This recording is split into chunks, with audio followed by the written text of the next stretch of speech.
welcome to AP Studio 169. This is Elle Woods and Meredith Gray. Tonight, the topic of discussion will be Nixon and the Watergate scandal. In 1968, Richard Nixon, former vice president who lost the presidency for the Republicans in 1960, reclaimed it by defeating Hubert Humphrey in one of the closest elections in U.S. history. Humphrey should have won that election.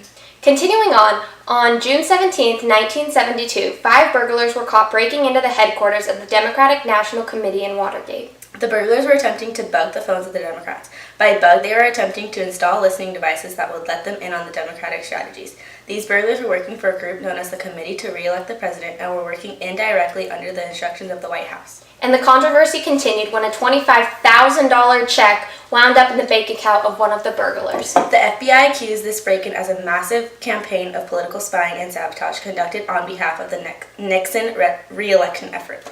After countless attempts to cover it up and Nixon repeatedly telling viewers, "I am not a crook," Nixon had to turn over the presidential tape recordings to the Senate Watergate Committee, which exposed his obstruction of justice. Nixon will release a video at 9 p.m. Eastern Time addressing the Watergate scandal. Will he resign? Well, Miss Gray, I think we'll have to wait and see. Good evening. This is the 37th time I have spoken to you from this office, where so many decisions have been made that shape the history of this nation. Each time I have done so to discuss with you some matter that I believe affected the national interest. In all the decisions I have made in my public life, I have always tried to do what was best for the nation. Throughout the long and difficult period of Watergate, I have felt it was my duty to persevere, to make every possible effort to complete the term of my office to which you elected me.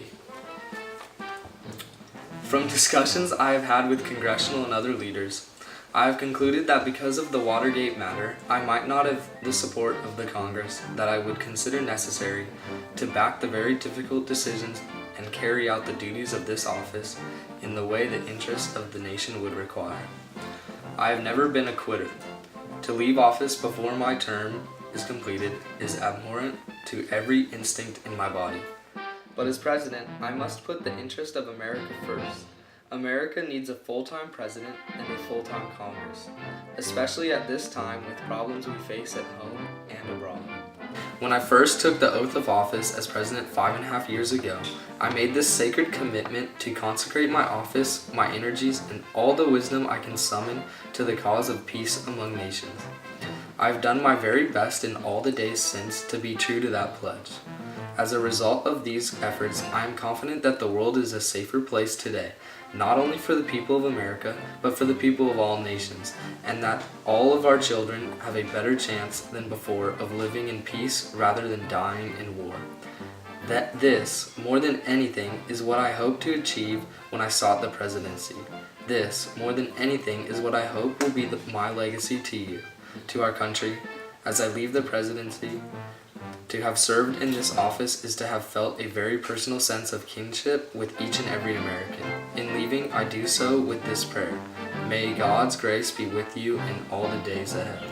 Hello, I'm Spencer Reed reporting live from Washington, D.C., where the city has gone ablaze with uncertainty on the future of America in response to Nixon's resignation. Citizens are in disbelief due to the accusations against Richard Nixon. Excuse me, ma'am. Any comments on Nixon's resignation? Yes, I feel betrayed. I trusted Nixon and he lied to the people and to me. He lied to America.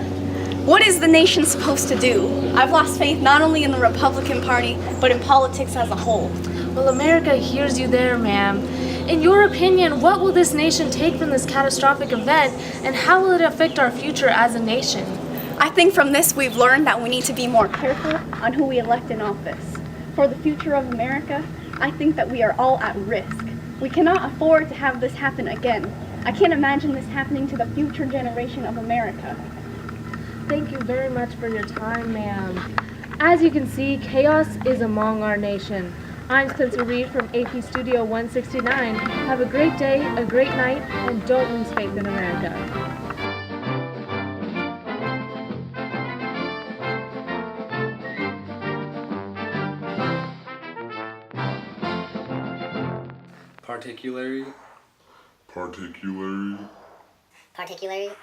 Particularly